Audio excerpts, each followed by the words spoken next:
avons reçu pour cette année 2020, notre année de l'excellence. Amen.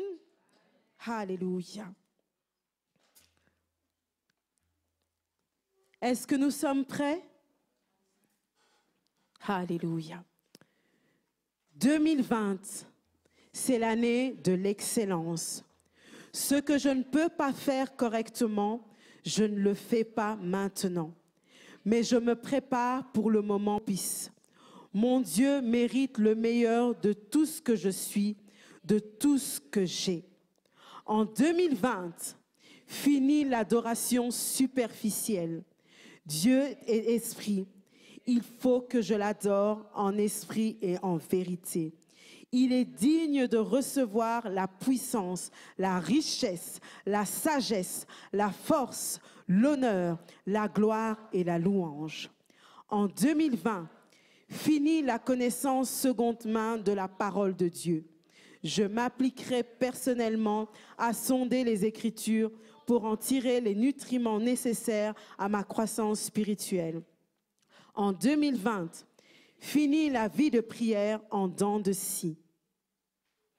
Parce que Dieu agit en réponse à la prière, je ne permettrai plus jamais à rien ni à personne de me voler mon temps de prière. En 2020, fini la négligence, la nonchalance, la légèreté et la distraction. Je servirai mon Dieu avec ferveur, ardeur et zèle, faisant tout pour sa seule gloire et non celle des hommes. En 2020, fini les calculs humains dans ma façon de donner à Dieu. Je n'offrirai point à l'Éternel mon Dieu quelque chose qui ne me coûte rien, car ce que je sème aujourd'hui me reviendra sous sa forme multipliée. En 2020, fini le temps de marcher en deçà de mes privilèges. Mon Dieu ordonne que je sois puissant. Alors, j'utilise le pouvoir qui m'a été donné de marcher sur les serpents et les scorpions et sur toute la puissance de l'ennemi, et rien ne pourra plus me nuire. Amen, amen, amen. Alléluia. Ô Seigneur, nous voulons te dire merci pour ce temps. Merci pour ta parole que tu vas encore donner à ton peuple ce matin. Merci Seigneur pour ce rendez-vous que tu as pris avec nous. Merci Seigneur pour ta présence et pour ton toucher divin. Bénis Seigneur les internautes qui nous suivent déjà ce matin. Là où vous êtes, recevez le toucher de Dieu. Et sachez que notre Seigneur n'a pas changé, que notre Seigneur agit encore. Merci Seigneur pour ton action au milieu de nous. Amen, amen, amen. Nous pouvons prendre place. Alléluia. Bonjour à tous. C'est encore une joie de me tenir parmi vous. C'est encore une joie de pouvoir être le canal que le Seigneur s'est choisi pour nous apporter la parole, pour nous rappeler les choses essentielles. Lorsque je préparais ce message, quelque chose revenait souvent, encore et encore. J'entendais le Seigneur dire, il est temps. Il est temps. 2020, c'est l'année de l'excellence. L'excellence ne veut pas dire juste dire un slogan encore et encore. Bonjour ma sœur, c'est l'année de l'excellence. Bonjour mon frère, c'est l'année de l'excellence. L'année de l'excellence doit se vivre. L'année de l'excellence doit se vivre. Amen. Alléluia. Notre Seigneur dit, il est temps. Et j'ai compris que c'était ce sujet, en tout cas, qu'il allait conduire tout au long de cette année, que ça soit personnellement, mais aussi chaque fois qu'il me donnera l'occasion de vous apporter la parole, de nous rappeler qu'il est temps, que nous n'avons plus le droit de juste nous lever, de redire des choses sans prendre conscience et prendre action. Savez-vous que le Seigneur connaît chaque seconde, chaque minute, chaque instant de notre existence? Et qu'en tant qu'individu, mais aussi en tant qu'Église, nous ne pouvons pas juste nous dire, si je suis ici, c'est le fait du hasard. Amen? Est-ce que quelqu'un pense que c'est un hasard s'il est en ce lieu? Moi, je ne pense pas. Ta venue dans ce lieu, Dieu l'avait programmée. Amen? Ta venue dans ce lieu, Dieu l'avait programmée. Nous sommes le 16 février 2020. Plusieurs ne sont plus là. Plusieurs ce matin se sont réveillés, se sont dit, je suis fatigué, je n'ai pas envie. Plusieurs ce matin se sont réveillés et se sont dit, encore aller à l'église, c'est toujours la même chose. Je connais tout. Ça fait des années que je suis à l'église, j'en ai toujours entendu parler. Mais pourtant, Dieu a programmé ce moment. Chaque pas que tu as posé depuis ta venue sur terre ont été programmés, dirigés par le Seigneur. Tu peux décider de te lever contre Dieu en disant « Je n'ai pas envie de prier de telle manière. Il y a une meilleure manière de le faire. Je n'ai pas envie d'aller à l'église, dans cette église-là, parce qu'il y a certainement mieux à faire quand je suis chez moi, je peux prier. » Mais sache que si aujourd'hui tu es là, ce n'est pas parce que tu as décidé, mais parce que notre Dieu l'a décidé. Amen. C'est notre Dieu qui nous a menés en ce lieu. Et ce que l'Esprit veut encore nous communiquer aujourd'hui, en cette année de l'excellence, c'est que pour toi et pour l'Église El Shaddai, ce n'est pas le fruit du hasard que nous soyons dans l'année de l'excellence. Tout a été préparé depuis plusieurs années maintenant. Nous avons reçu de la part de notre Seigneur à chaque fois une parole, un thème de l'année. Et si nous prenons chaque thème et que nous les mettons ensemble, nous nous rendons compte que c'est bizarre. Les thèmes s'embriquent, les thèmes vont ensemble. Et aujourd'hui, nous sommes dans l'année de l'excellence. Après nous avoir menés à l'autre bord, vous vous souvenez de ce thème? Le Seigneur nous a menés à l'autre bord. Il a élargi notre tente. Il nous a réajusté, l'année du réajustement. L'année passée, c'était l'année de la consolation. Cette année, il parle de l'excellence. Ça veut dire que depuis 5 ans maintenant, chaque thème était une préparation du Seigneur pour nous emmener à l'excellence. Amen. Chaque thème. Nous étions de ce côté de la rive, avec notre vie, avec notre façon de faire. Dieu a dit, stop, je veux te mener à l'autre bord. Je veux que tu passes de l'autre côté et que tu connaisses une autre réalité avec moi. Puis le Seigneur a dit, il est temps que j'élargisse ta tente. Nous avons parlé de formation, formation des disciples. Nous avons parlé de tous ces enseignements. Nous avons parlé d'évangélisation. Nous avons eu des chambres de guérison. Pensez-vous que c'était un hasard? Dieu est en train de nous préparer. Il était en train de nous construire. Ensuite, Dieu a dit, maintenant je vais vous réajuster. Simplement parce que nous pouvions penser que quand nous sommes passés à l'autre bord, c'était notre décision. Que quand nous avons commencé à nous élargir, ben voilà, Magali a décidé de changer de travail, de faire autre chose. Dieu va me donner plus. C'est ma décision. Non. Le Seigneur a décidé de nous réajuster. De nous dire, attention, pas par là, pas par là. Change de voie. Regarde-moi différemment. Change ta mentalité vis-à-vis de moi. Change ta façon de penser. Puis Dieu a décidé de nous consoler. Parce que pour que nous puissions le servir pleinement, nous ne pouvions pas venir avec nos blessures intérieures. Nous ne pouvions pas venir avec des situations qui nous tirent vers le bas. Nous devions être consolés.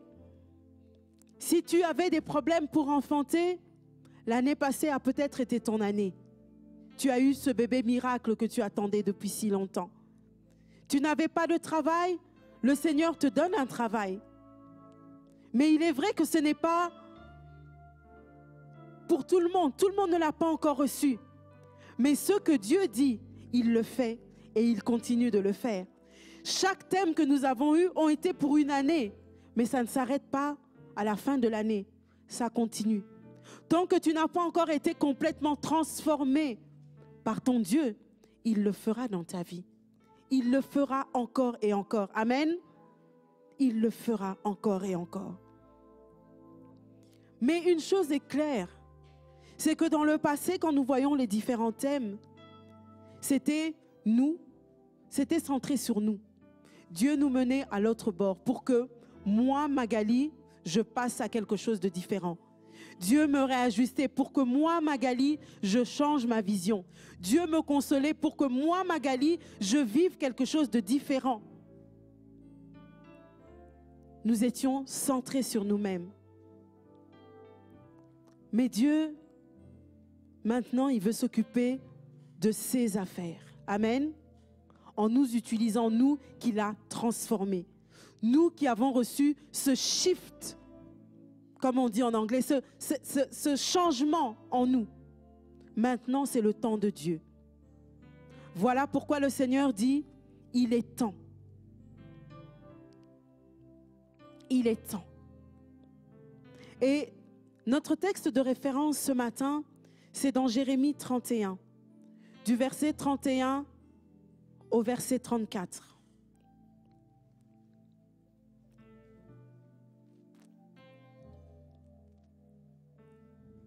Le Seigneur dit, « Voici les jours viennent, dit l'Éternel, où je ferai avec la maison d'Israël et la maison de Juda une alliance nouvelle. Non comme l'alliance que je traitais avec leur père, le jour où je les ai saisis par la main pour les faire sortir du pays d'Égypte, alliance qu'ils ont violée. Quoique je fusse leur maître, dit l'Éternel. Mais voici l'alliance que je ferai avec la maison d'Israël. Après ces jours-là, dit l'Éternel, je mettrai ma loi au-dedans d'eux. Je l'écrirai dans leur cœur et je serai leur Dieu et ils seront mon peuple. Celui-ci n'enseignera plus son prochain, ni celui-là son frère, en disant « Connaissez l'Éternel, car tous me connaîtront, depuis le plus petit jusqu'au plus grand, dit l'Éternel, car je pardonnerai leur iniquité et je me souviendrai plus de leurs péchés. » Amen. Voici la promesse du Seigneur. Une nouvelle alliance. Cette nouvelle alliance sera caractérisée par sa loi au plus profond de nous, gravée sur notre cœur. Il sera notre Dieu et nous serons son peuple. Plus besoin de répéter, d'insister encore, car chacun d'entre nous, nous le connaîtrons. Le Seigneur pardonnera nos fautes. Il ne tiendra plus compte de nos péchés.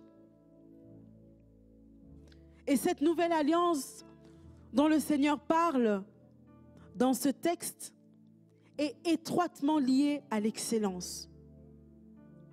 Si Dieu dit que ça ne sera plus l'alliance qu'il a traitée avec nos pères, c'est-à-dire, moi je ne prends pas nos pères comme voilà, nos parents, nos ancêtres. Non, je prends nous dans notre façon de marcher avec le Seigneur jusqu'il y a peu. Cette manière de marcher était une manière nonchalante. Cette manière de marcher était une manière où, Seigneur, je te connais, mais aujourd'hui, je n'ai pas envie. Seigneur, je suis là, oui, mais je te sers, mais tu n'es pas content. Et puis, c'était une manière de le servir où c'était, Seigneur, donne, donne, donne. J'ai besoin de ça. J'ai besoin de me marier. J'ai besoin de travail. J'ai. De l'égocentrisme. Cette alliance-là, le Seigneur dit, elle est passée. Parce que le Seigneur, pour que nous soyons à El Shaddai, pour que nous soyons ses enfants, un jour, il avait traité une alliance avec nous. Et c'est comme ça que nous avons commencé à le suivre, nous avons commencé à prier, nous avons commencé à faire beaucoup de choses.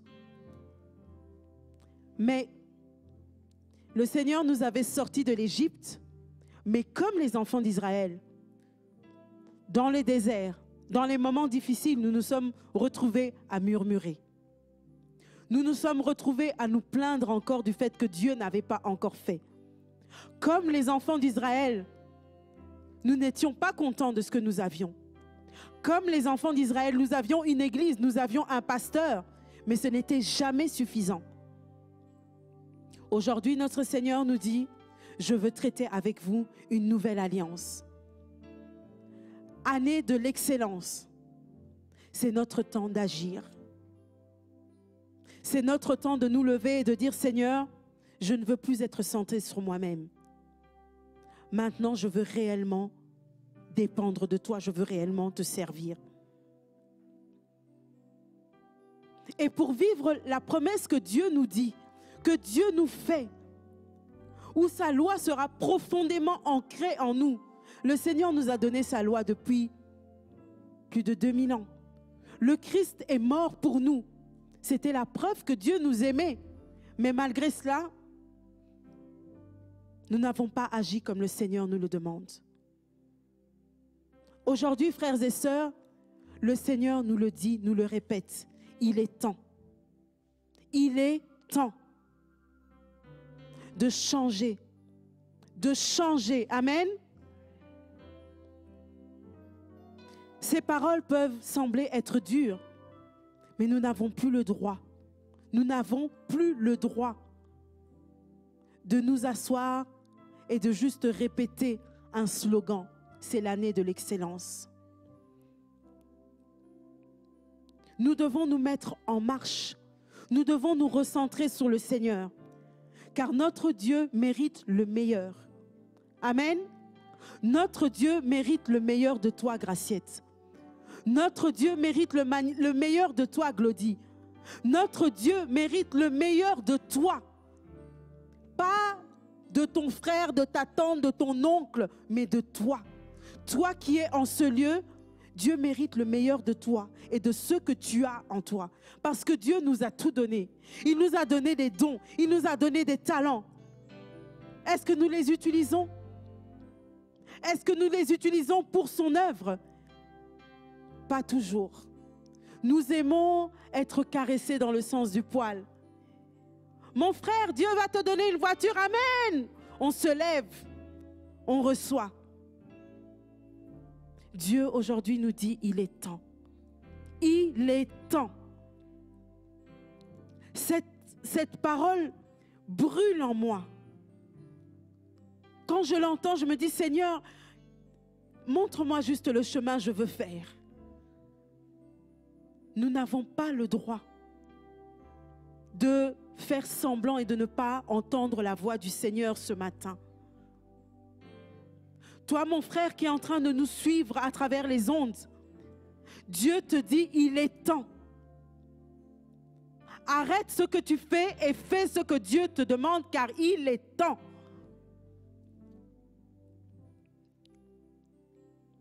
Tout ceci, ce n'était qu'une introduction. J'ai peut-être plombé un petit peu le climat, désolé. Mais c'est le feu que Dieu me met en moi. Dieu nous dit qu'il est temps. Voilà pourquoi le thème que j'aimerais partager ce matin, c'est le temps de la profondeur. Amen. C'est le temps de la profondeur. Il est temps, c'est la base. Mais de ce temps-là, nous avons des choses à faire. Comme je disais, nous avons des actions à prendre. Le temps de la profondeur. Et afin que nous puissions participer à cette nouvelle alliance, notre relation avec Dieu, comme je le disais, doit changer. Amen. Notre relation avec Dieu doit changer. Nous devons passer à un autre niveau. Voilà pourquoi nous avons déclaré en 2020, fini l'adoration superficielle. Dieu est esprit et il faut que je l'adore en esprit et en vérité. Il est digne de recevoir la puissance, la richesse, la sagesse, la force, l'honneur, la gloire et la louange. Amen. Fini l'adoration superficielle. Quand nous parlons d'adoration, souvent nous pensons que c'est le temps où nous devons chanter. Comme là, nous avions l'équipe de louanges. L'adoration, c'est voilà, un chant plus calme où nous mettons un peu de manière concentrée. Alléluia, Jésus, Jésus. Nous sommes en train d'adorer Dieu. L'adoration, ce n'est pas cela. L'adoration, c'est une vie de tous les jours. L'adoration, ce sont les actes que nous posons tous les jours. C'est la pensée que nous avons tous les jours. Et c'est aussi chanter pour Dieu. C'est aussi parler de lui partout où nous allons. C'est aussi respecter ce qu'il nous demande. Directement au travers de sa parole, mais aussi au travers de la parole qu'il met dans chacun de ses serviteurs.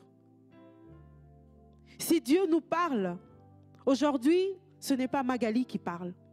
Ce n'est pas la sœur Magali, ce n'est pas le pasteur Magali, ce n'est pas... C'est notre Dieu qui nous parle. Et nous devons l'entendre. Nous ne devons pas nous arrêter sur... Excusez-moi, sur la personne qui apporte le message. Mais nous devons entendre la voix de Dieu. Et nous dire que notre adoration, c'est ce que nous vivons tous les jours. Et comme c'est ce que nous vivons tous les jours, il y a quelque chose qui doit changer. Si Dieu nous dit, je veux faire une nouvelle alliance avec toi, Axel, c'est parce que l'alliance qu'il avait avec toi avant, il y a quelque chose qui ne marchait pas. Il faut que ça s'arrête. Il faut que ça s'arrête. Tu dois passer à un autre niveau. Tu dois changer ton adoration pour le Seigneur. Si nous devons passer, nous devons finir avec l'adoration superficielle, cela signifie que nous devons rentrer dans une adoration profonde, plus profonde. Amen. Mais l'adoration superficielle, c'est quoi? Pour certains, ce ne sont que des mots.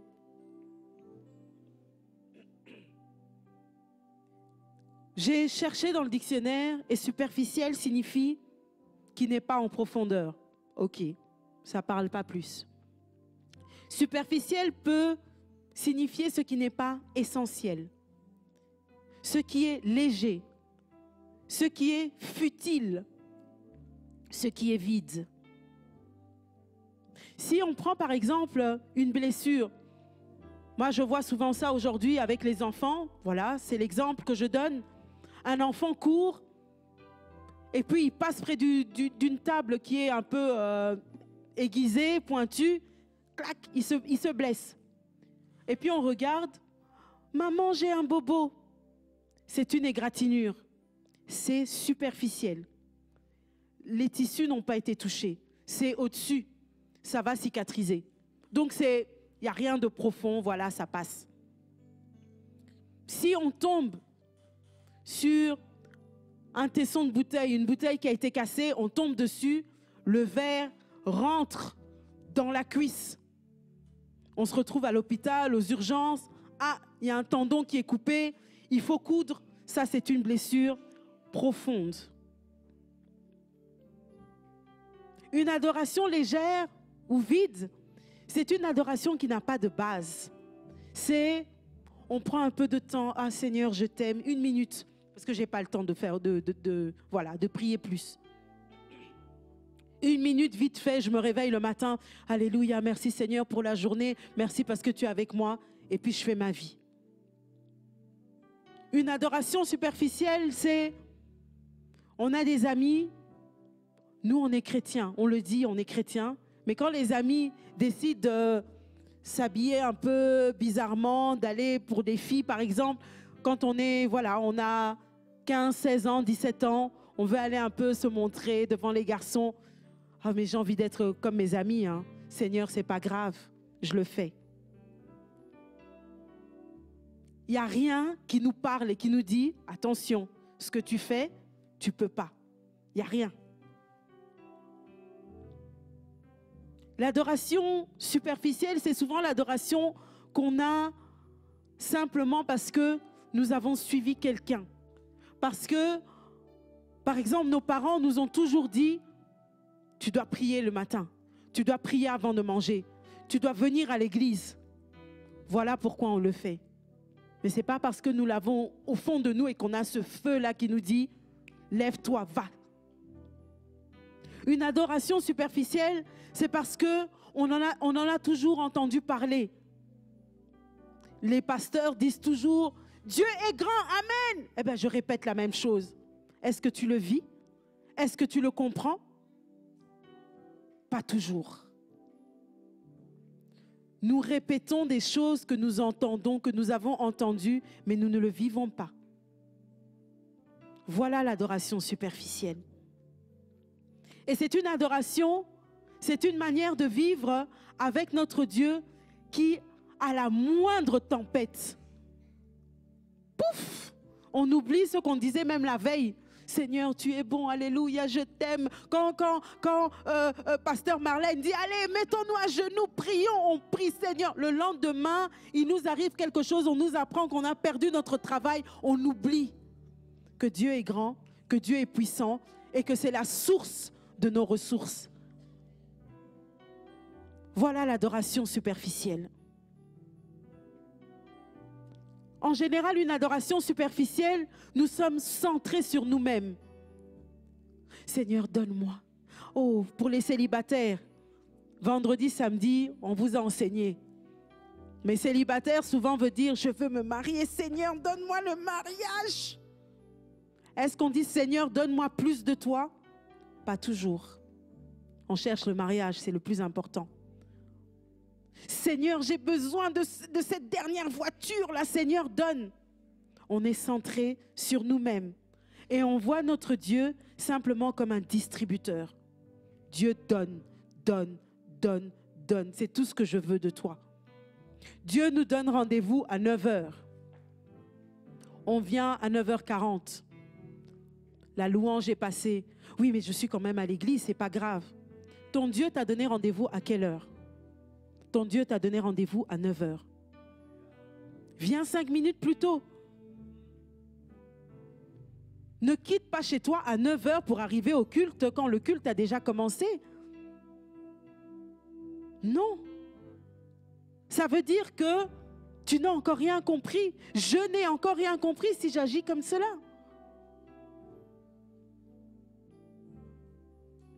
Mais à l'opposé d'une adoration superficielle, nous allons parler de l'adoration profonde. Profond veut dire qui vient du fond de nous, qui est fondamental, qui est essentiel, qui est solide. En fait, quand c'est profond, ça veut dire que c'est intime, c'est au fond de nous. Et quand je parle de profond, de la profondeur, le temps de la profondeur, je vois... Vous savez, moi j'ai toujours, depuis mon enfance, j'ai toujours aimé regarder les magazines nature, où on montre les océans, on montre les montagnes. Et chaque fois que je regardais ça, je me disais, waouh, Seigneur, tu as fait quelque chose d'extraordinaire. Et quand je vois les océans, je me suis déjà retrouvée dans un bateau et je regardais l'eau et je me dis, Seigneur, waouh! Mais j'avais peur de cette eau. Je me rappelle, c'était pour notre voyage de noces. On était sur une île et on pouvait prendre un petit bateau et mon mari était en train de pagayer et moi j'étais dans le bateau et j'avais peur. Je me disais, si je tombe ici, je vais aller dans les profondeurs, je ne sais pas ce qu'il y a. J'avais peur de cela. Et ça m'a rappelé aussi un film que j'ai vu il y a un peu plus de 30 ans.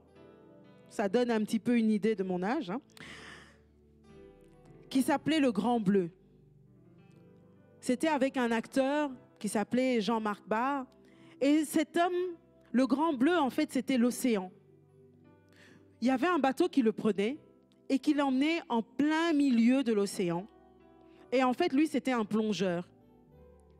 Et donc, il arrivait à un certain endroit et il allait à cet endroit-là parce qu'il devait travailler sa respiration et il est en train de préparer en fait une compétition de rester le plus longtemps sous l'eau. Et donc, il plongeait, mais en apnée, donc sans l'oxygène, sans rien. Il plongeait et il allait en profondeur. Et puis, il devait s'arrêter à un endroit et il devait rester là le plus longtemps possible. Et en préparant ce message, cette image m'est revenue. Où je voyais la profondeur et il restait là. Et en fait, au début, quand il descend dans l'eau, on voit encore, on le filmait, lui, et on voyait la surface, on voyait encore le bateau qu'il avait déposé, on voyait encore la lumière. Et au fur et à mesure qu'il descendait, ça devenait plus sombre. Et il restait là plusieurs minutes. Et quand il était là, il était complètement coupé du monde. Et c'était un film assez étrange parce qu'il n'y avait pas beaucoup de dialogue. On le montrait, il sautait, il plongeait et on voyait juste l'océan, la profondeur et il allait dans le fond. Et il était vraiment dans un endroit extrêmement calme. Et il restait là de longues minutes. Puis il remontait par paliers parce que quand on va vraiment dans le fond, on ne peut pas remonter comme ça directement. Sinon, notre corps qui n'est pas habitué, les vaisseaux peuvent éclater. Et donc, il remontait petit à petit. Et en fait, moi, c'est comme ça que je comprends l'adoration profonde. C'est une adoration qui va nous mener dans des profondeurs. Mais de quelle profondeur je parle ici? Je parle de la profondeur avec Dieu. L'adoration profonde doit faire que nous soyons dans un endroit où nous sommes au calme avec Dieu. Cela ne veut pas dire que nous ne devons plus être des gens joyeux, qui rigolent tout le temps. Moi, voilà, des fois, c'est ce qui me perd. C'est que je suis quelqu'un de très joyeux. J'aime bien sauter, j'aime bien rigoler. Et puis, on oublie un peu que, bon, j'ai un certain âge. C'est pour ça que notre pasteur, à chaque fois, m'appelle mon adolescente. Parce que je suis toujours comme ça. Mais ce n'est pas pour autant que nous ne devons pas avoir cette profondeur avec Dieu. Nous pouvons être cool, mais avoir une profondeur avec Dieu. L'agitation doit rester à la surface. Mais nous devons chercher à avoir cette relation avec Dieu où nous allons dans les lieux secrets. Un lieu où nous avons une intimité, un lieu où nous pouvons descendre et nous sentir différents pour pouvoir avoir cette alliance différente avec notre Seigneur. Mais pour y accéder, nous devons comprendre ce que Dieu attend de nous. Donc, en effet, l'adoration profonde, c'est changer de niveau dans notre relation avec Dieu. Mais on peut décider de changer de niveau, mais on doit déjà comprendre ce qui plaît à Dieu. Et c'est notre deuxième point. Une adoration profonde est une adoration qui va plaire à Dieu. Le premier point, une adoration profonde est une adoration qui me mène à une autre dimension, à un autre niveau. Mais pour arriver à cet autre niveau, je dois savoir ce qui plaît réellement à mon Dieu. Qu'est-ce qui plaît à Dieu? En le verset, dans Hébreux 12, au verset 8, la parole nous dit, Paul dit, c'est pourquoi, recevant un royaume inébranlable, montrons notre reconnaissance en rendant à Dieu un culte qui lui soit agréable, avec piété et avec crainte. Notre adoration doit plaire à Dieu, c'est-à-dire que ça soit ce qu'il aime, pas ce que l'on pense être bien ou bon, mais ce que Dieu aime. Et comme je le disais au début, l'adoration, ce n'est pas juste prendre des temps de louange plus calmes. L'adoration n'est pas réservée qu'aux chanteurs. L'adoration n'est pas réservée qu'à des pasteurs qui ont cette fibre-là musicale, à des évangélistes qui veulent promouvoir Dieu. Ce n'est pas réservé qu'à eux. L'adoration profonde est pour chacun d'entre nous. Parce qu'en fait, l'adoration profonde, comme je disais, elle doit venir de tout notre être. Tout ce que nous sommes, tout ce que nous avons, doit être une adoration à notre Seigneur. Et il y a plusieurs manières de lui faire plaisir. Si tu arrives à faire confiance à ton Dieu, tu l'adores. Parce que tu lui montres que, Seigneur, je dépends que de toi. Je ne dépends que de toi. Quand tu le loues, gloire à toi Seigneur, tu es le Dieu saint, tu es le Dieu puissant. Tu adores ton Dieu, mais ça doit venir du fond de toi. Quand tu lui obéis, dans sa parole et à travers la bouche de ses serviteurs. Quand chaque fois que Dieu parle, que tu lui obéis, ça veut dire que ton être entier l'adore. Quand tu t'abandonnes, quand tu acceptes de dépendre complètement de lui, de ne pas savoir de quoi sera fait ton lendemain, de ce que tu vas manger, tu ne sais pas. Tu dis, Seigneur, je m'abandonne à toi. Tu as un travail, tu décides de le quitter et de dire, je te fais confiance. J'accepte de te servir, j'accepte de devenir ton serviteur. Je ne sais pas où je vais aller, mais Seigneur, je m'abandonne. Tu adores ton Dieu. Quand tu arrêtes de t'inquiéter, tu adores ton Dieu. Quand tu acceptes d'utiliser tes talents, et ça c'est quelque chose qui me parle, parce qu'en étant dans l'équipe de louange, je le vois. Plusieurs ont reçu des dons extraordinaires du Seigneur pour servir le Seigneur. Mais ce n'est pas toujours utilisé comme le Seigneur l'attend. Si tu n'utilises pas les dons et les talents que le Seigneur te donne, tu n'adores pas ton Dieu de tout ton être. Et c'est bien ce que Jésus nous rappelle dans le livre de Matthieu. Nous voyons au chapitre 22, verset 37. Jésus nous dit, quand on lui demande quel est le plus grand commandement, il dit, tu aimeras le Seigneur ton Dieu de tout ton cœur, de toute ton âme et de toute ta pensée. Ça veut dire que tout notre être, tout, le cœur, l'âme, la pensée, tout ce qui fait que nous soyons êtres humains doit dépendre du Seigneur, doit aimer le Seigneur, doit adorer le Seigneur. Quand on aime quelqu'un, et je ne vais pas encore embêter les célibataires, mais quand tu es amoureux de quelqu'un, tu fermes les yeux, tu t'abandonnes, il te dit, viens ma chérie, je vais t'emmener là. Tu te dis, oh là là Seigneur, tu vas. Tu ne te poses même pas de questions. Parce que tu l'aimes, tu lui fais confiance.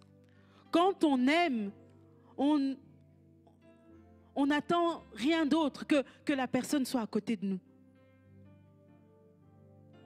Du coup, quand on aime Dieu, quand on l'aime de tout notre être, tout ce que je veux, Seigneur, soit à côté de moi. Le reste, ça viendra. Tout ce que je veux, c'est toi. Souvent, on répète ce verset qui dit « Cherchons premièrement le royaume des cieux et toute chose nous sera donnée. » Souvent, moi, pendant des années, cette parole ne me parlait pas. Chercher le royaume des cieux, ok, d'accord, ben Seigneur, je viens, je prie, je suis à l'église, ok. Et puis j'ai compris que chercher que le Seigneur marche avec moi. Que même, j'aime bien cette image, c'est souvent passé sur les réseaux sociaux, où à un moment on dit, donc au début de notre vie, on marchait, on était seuls, on voit nos pas sur le sable, sur la plage. Et puis à un moment, quand Jésus est avec toi, il te porte. Et on ne voit plus que les pas du Seigneur. Tes pas ont disparu, le Seigneur te porte. Voilà mon désir ce matin pour chacun d'entre nous. Que nous aimions tellement le Seigneur, que nous soyons dans sa présence, que nous soyons, qu'il soit là. Tous les jours quand je me réveille, Seigneur, je t'aime tellement. C'est pas pour autant que je n'aime pas mon mari. J'aime mon mari, mais j'aime mon Dieu. J'aime mes enfants, mais j'aime mon Dieu. Je suis fatiguée. C'est pas grave, Seigneur. Pour toi et pour toi seul.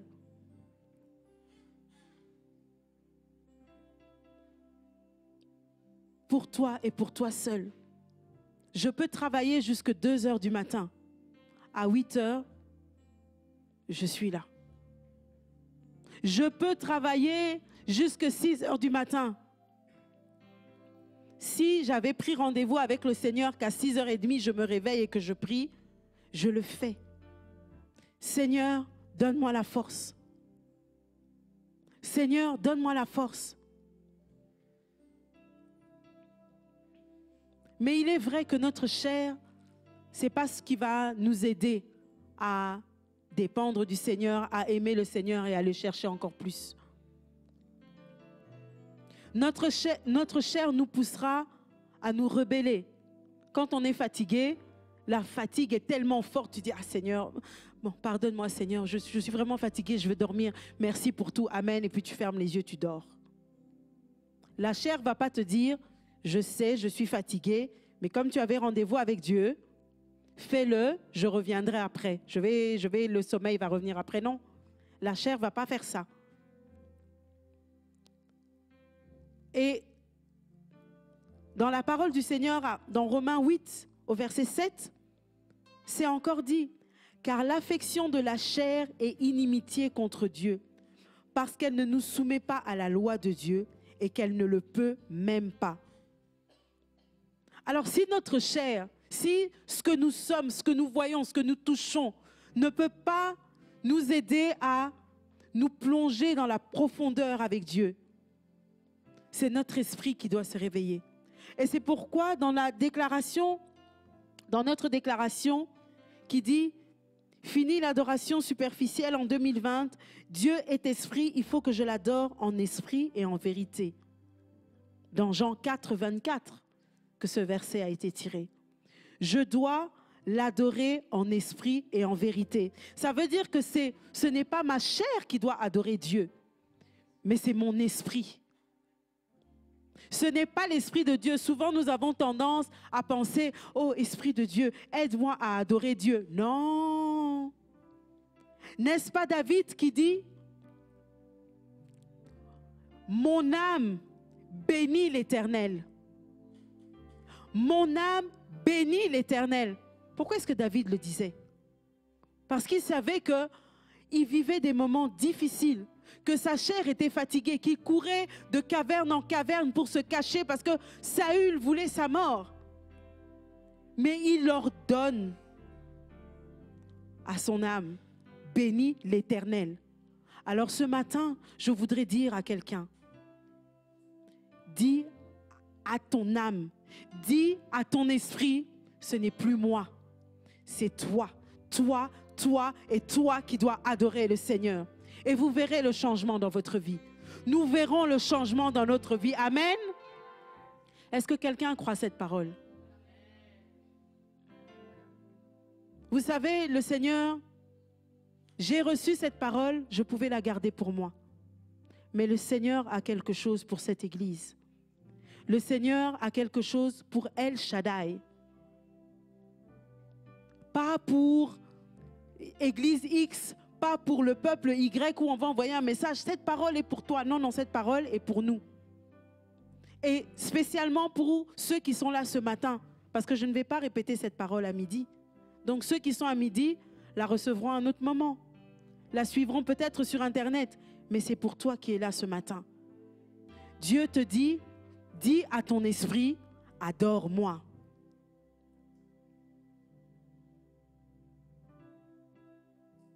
Et pour que notre esprit adore Dieu, notre esprit doit être imprégné, doit être nourri par Dieu. Et pour que notre esprit soit nourri par Dieu, parce que nous sommes faits à l'image de Dieu, l'Esprit de Dieu, nous devons le chercher. Nous devons chercher à être dans sa présence. Alors, l'Esprit de Dieu sera en communion avec notre esprit et va nous dire, Esprit de Magali, Dieu aime quand tu prends ton temps à 3 heures du matin. Est-ce qu'il est déjà arrivé ici à quelqu'un d'entre vous à 3 heures du matin de vous retrouver à ne plus avoir sommeil?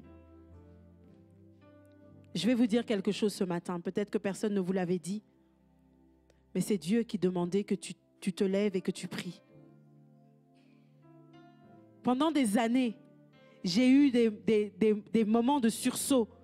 2-3 heures du matin. Et puis la tête qui commence à... Et bon, comme moi je suis dans la louange, que j'aime chanter pour Dieu, il y avait des chansons.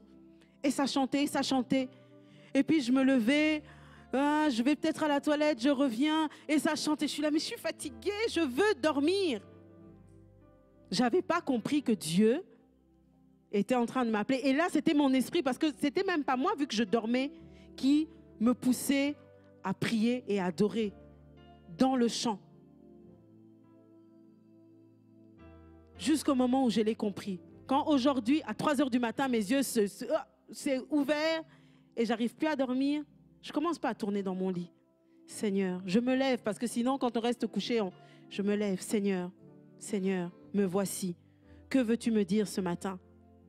Même si je me suis endormie à 1 heure, si ça arrive à 3 heures, je me lève. Seigneur, que veux-tu me dire? Et je cherche la présence du Seigneur. Je cherche. Et puis j'écris ce qu'il me dit. Il va parler peut-être en lisant. Il y a quelque chose, il y a un mot qui va venir. Je l'écris. L'Esprit de Dieu communique à ton esprit ce que Dieu attend de toi. Alors nous devons être en connexion avec l'Esprit de Dieu.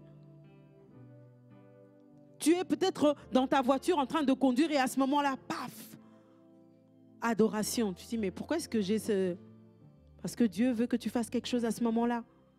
Tu as un chant qui te revient tout le temps. Et c'est pour ça qu'il est important d'être baigné dans la musique, dans la louange, dans l'adoration, tout le temps, qu'il y ait des chants et des chants pour que, voilà, ça soit ancré en nous et que ça parle à tout moment. Voilà pourquoi il est important de lire la parole de Dieu. Si tu n'as pas le temps de lire, mets l'audio. Aujourd'hui, nous avons la chance d'avoir des téléphones intelligents, smartphones. Utilisons cette intelligence pour servir notre Dieu. Mets l'audio, que ça tourne, que ça tourne, que ça tourne, que tu entendes la parole de Dieu. Parce que pour que tu puisses adorer Dieu, tu dois le connaître. Pour que tu puisses le connaître, c'est dans sa parole que tu vas le trouver. À l'église aujourd'hui, nous sommes là. Certains, votre esprit n'est pas là. Vous êtes fatigués, vous êtes en train de dormir, peut-être les yeux ouverts. Ou peut-être que vous êtes là et vous êtes en train de penser « Ah, j'avais oublié quelque chose à la maison, j'aurais dû faire. » Du coup, la prédication passe et on n'entend pas. Mais si nous sommes dans la parole de Dieu, jour après jour, et je peux vous dire, pour moi, pendant des années, l'Ancien Testament, je lisais, je me disais « Mais qu'est-ce que ça me rapporte, l'Ancien Testament ?» Je ne vois pas ce que ça me rapporte. Aujourd'hui, quand je lis l'Ancien Testament, quand je lis les différents livres, quand on parle par exemple de Betsalel, fils d'Uri, je me dis, au départ, quand je lisais ça, je ne comprenais pas. Jusqu'au jour où j'ai compris que Betsalel a été appelé par Dieu pour travailler les pierres pour le temple qui devait être construit par Dieu. Mais qu'est-ce qui s'est passé dans la vie de Bezalel? Bezalel était en Égypte avec le peuple d'Israël. Et en Égypte, il travaillait les pierres pour construire les pyramides de Pharaon. Dieu l'avait utilisé en Égypte. Il l'a équipé. Et puis Bezalel, quand il est arrivé, il était déjà prêt pour le temple. Si je m'étais arrêté sur le Nouveau Testament, oui, nous avons eu des paroles, mais ça s'arrêtait là.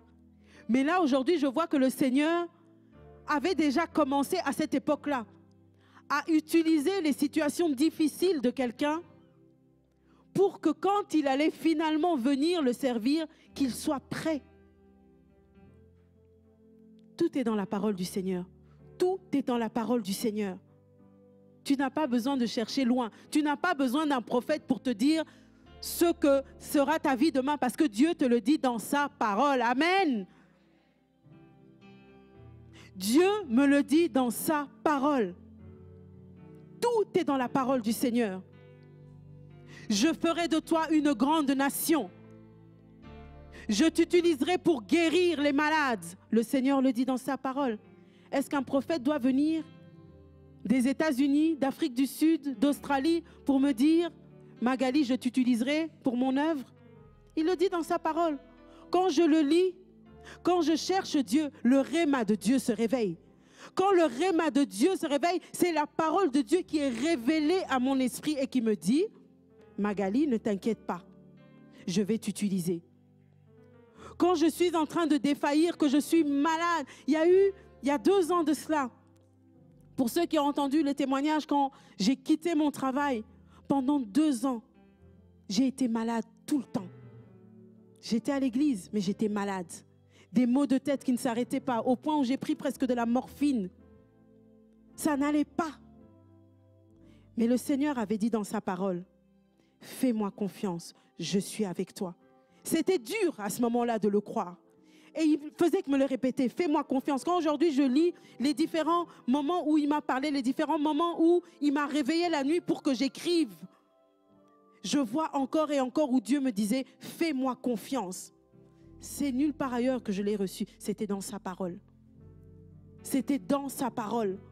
Tu veux grandir, tu veux être en profondeur avec Dieu, c'est dans sa parole que tu le trouveras.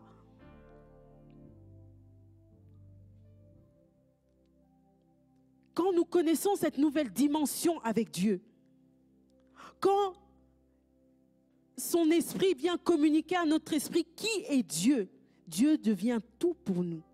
Et quand Dieu devient tout pour nous, nous allons tout faire pour lui faire plaisir. Et nous allons être tellement dans cette adoration profonde, que cette adoration profonde va nous conduire simplement dans l'intimité avec Dieu. Dans l'intimité avec Dieu. Amen. Nous devons devenir intimes avec Dieu. Stop à l'adoration superficielle. Stop à la manière de vivre qui ne plaît pas à Dieu. Année de l'excellence. Pas excellence seulement dans mon travail, excellence quand je me coiffe, quand je m'habille. Excellence dans ma relation avec Dieu. Excellence dans mon service pour Dieu. Le pasteur Adama est au Luxembourg depuis 2008, 2007, fin 2007, début 2008. Ça fait 12 ans. Ça fait 12 ans que nous travaillons, mais que quelque part, les choses, le feu là, il n'y est pas. Vous savez pourquoi? Parce que pour chacun d'entre nous, notre intimité avec Dieu n'est pas encore ce qui nous fait marcher. Cette intimité-là, elle doit venir. En cette année 2020, cette intimité, elle doit se révéler dans la vie de chacun. Quand un couple est marié, on parle de l'intimité du couple. Il y a des choses, il y a des confidences, il y a des choses qu'on dit qu'à son mari, qu'à sa femme, qu'on ne dit pas ailleurs. L'intimité avec Dieu doit faire que nous puissions recevoir les confidences de Dieu pour notre vie, pour son œuvre, pour son ministère.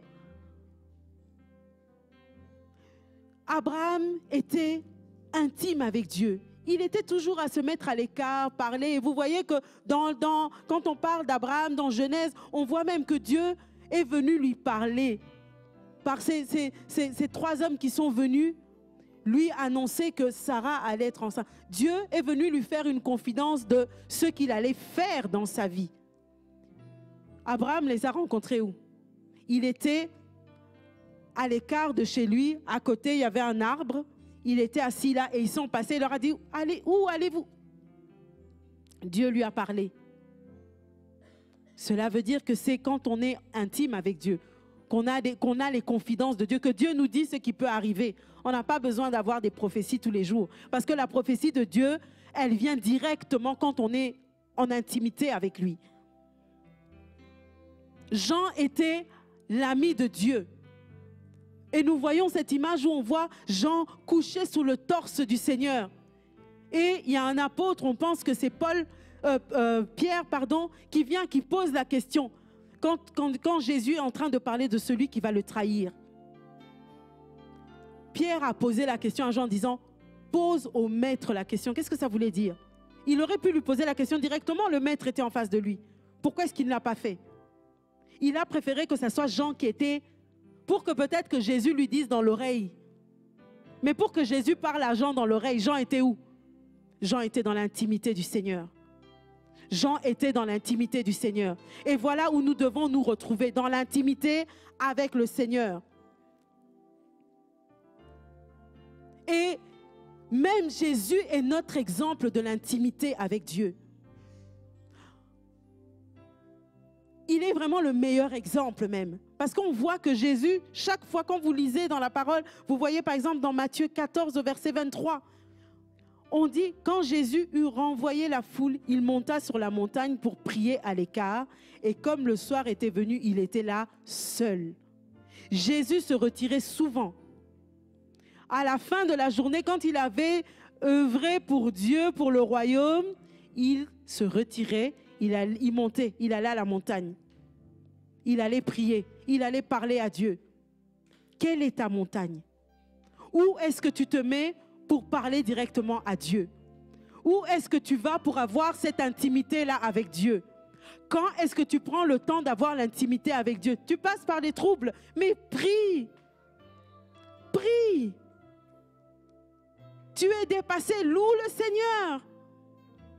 Et Dieu va te parler. Jésus recherchait des moments d'intimité avec son Père, seul. Même quand il prend les disciples, il leur dit, venez avec moi, on va prier. Il est avec eux, mais à un moment, il se met quand même à l'écart. Il dit, accompagnez-moi, je dois prier. Avant, juste un peu avant qu'il soit mené à la croix. Il prend les 3 disciples qu'il aimait. Il les emmène avec lui. Mais malgré cela, il les prend avec, mais même avec eux, il se met encore à l'écart pour parler directement à son Dieu. Il parle à son Dieu. Tu peux avoir une personne avec qui tu pries, 2, 3 personnes. Il peut y avoir des personnes qui prient pour toi. Ton pasteur, maman pasteur peut prier pour toi. À quel moment toi-même tu te dégages pour prier? À quel moment? À quel moment tu te mets dans l'intimité avec Dieu? À quel moment tu cherches cette relation avec Dieu? Jésus venait au pied du Maître. Et ça, en tout cas, moi, c'est un chant que j'écoute beaucoup, au pied du Maître. C'est un chant, vous pouvez le trouver sur Internet, de Gwen Dessert, c'est au pied du Maître. Je veux être au pied du Maître. Comme Marie était au pied du Maître, Marthe était en train de s'agiter. Marie était au pied du Maître. Elle recevait, elle recevait. Ce que Jésus est en train de dire, elle le recevait. Voilà où je veux me trouver, au pied du Maître. Ça peut être dur, mais il n'y a pas d'autre place. Il n'y a pas de meilleur endroit que d'être dans sa présence. Il n'y a pas d'autre endroit. Nothing like your presence, Lord. Nothing like your presence, Lord. La présence du Seigneur. La présence du Seigneur. doit être ce que nous recherchons jour après jour. Nous devons consacrer du temps pour avoir cette intimité. Nous devons trouver le temps.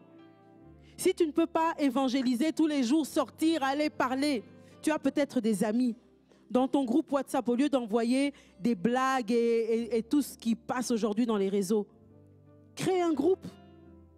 Parle à ses amis proches, tu sais qu'ils ont besoin de grandir avec le Seigneur. Envoie des messages, envoie des versets, pas des messages qui viennent de toi. Passe du temps dans la prière, cherche, demande Seigneur, quelle est la parole que tu veux pour ce groupe-là, pour ces femmes-là, pour ces hommes-là, pour ces amis, pour ces collègues. Dieu va parler et tu seras en train de faire l'œuvre du Seigneur. Tu n'as pas le temps. Tu n'as pas le temps de prier quand tu conduis.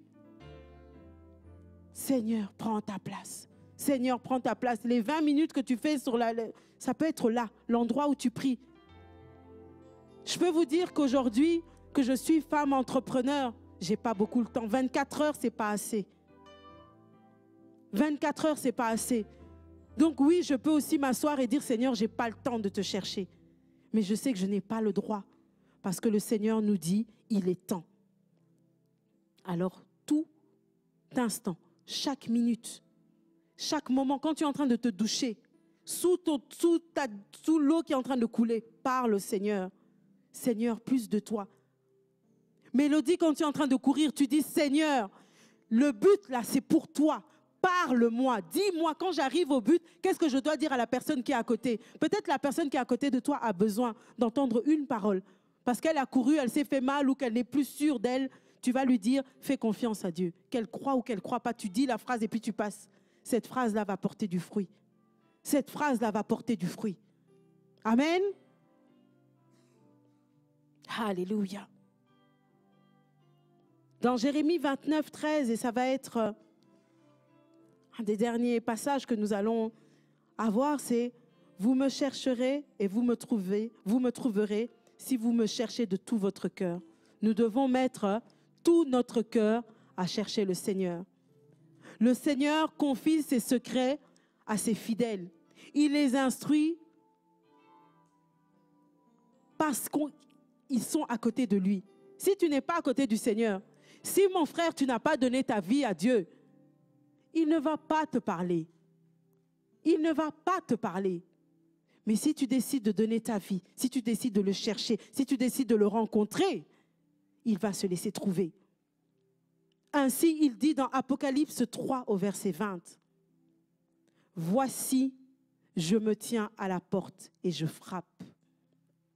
Si quelqu'un entend ma voix et ouvre la porte, j'entrerai chez lui, je souperai avec lui et lui avec moi. » Si tu ouvres la porte au Seigneur, il entrera.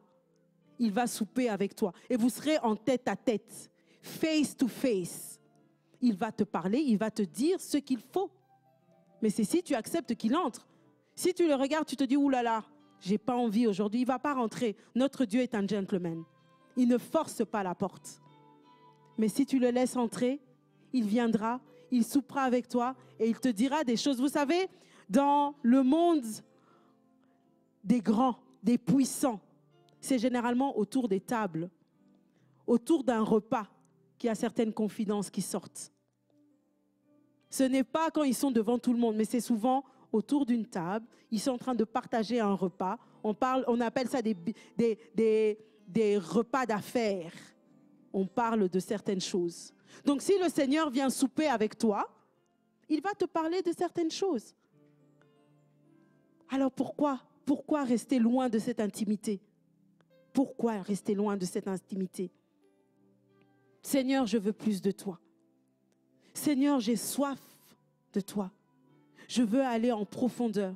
Je vais nous inviter à nous lever et nous allons prier ensemble. Cette parole n'est pas tombée aujourd'hui par hasard. Dieu veut dire quelque chose à quelqu'un ce matin. Dieu veut dire quelque chose à quelqu'un ce matin. Oh Seigneur, nous voici devant toi. Merci pour cette parole que tu as donnée ce matin, où tu dis, Seigneur, qu'il est temps Ce matin, nous avons partagé le temps de la profondeur. Que cette parole, Seigneur, s'ancre dans chacun. Que, Seigneur, que cette parole ne tombe pas, Seigneur, sur des rochers, sur des cailloux, et qu'elle soit perdue, mais que cette parole, Seigneur, s'ancre en nous pour que nous puissions connaître cette intimité avec toi. Cette intimité avec toi. Je veux plus de toi. Je veux plus de toi, Seigneur. Voilà la prière de ton peuple ce matin. Voilà la prière d'El Shaddai ce matin.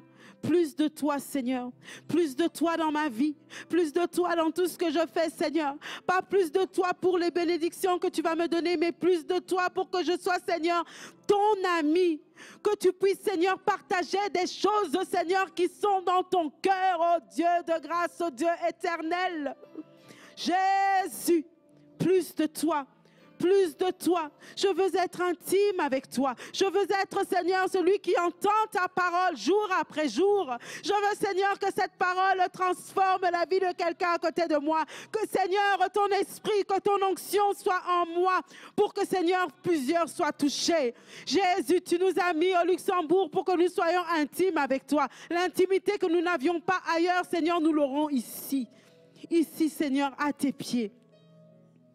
À tes pieds. Je veux demeurer où tu es. Je veux demeurer où tu es. Rester toujours dans ta présence. Je veux demeurer où tu es. Rester toujours dans ta présence. Alléluia. Alléluia. Alléluia. Seigneur, plus de toi, Seigneur, plus de toi, plus de toi, Seigneur, plus de toi, plus de toi, Seigneur, plus de toi. Plus de toi, Seigneur, plus de toi, plus de discernement de ta voix, de ta volonté, Seigneur, plus de toi, plus de toi, plus de toi, Seigneur, plus de toi. Je désire plus de toi. Plus de toi, Seigneur. Plus de toi. Plus de discernement. Plus de discernement de ta voix, de ta volonté. Seigneur, plus de toi. Plus de toi. Plus de toi. Seigneur, plus de toi. Nous voulons plus de toi. Plus de toi, Seigneur, plus de toi. Plus de discernement. Plus de discernement de ta voix, de ta volonté. Seigneur, plus de toi. Quelqu'un dans ce lieu qui sent qu'il est prêt à passer le cap, je vais vous inviter à vous avancer rapidement. Nous allons prier pour que ce shift se fasse, pour que cette dimension arrive maintenant dans ta vie. Si tu le veux ce matin, approche-toi. Alléluia. Alléluia. Approche-toi du Seigneur, approche-toi du Seigneur, approche-toi du Seigneur, approche-toi du Seigneur. Plus de toi, Seigneur. Plus de toi, Seigneur. Plus de toi, Seigneur. Plus de toi, Seigneur. Plus de toi, Seigneur. Plus de toi, Seigneur. Alléluia. Plus de discernement. Plus de discernement de ta voix, de ta volonté. Seigneur, plus de toi.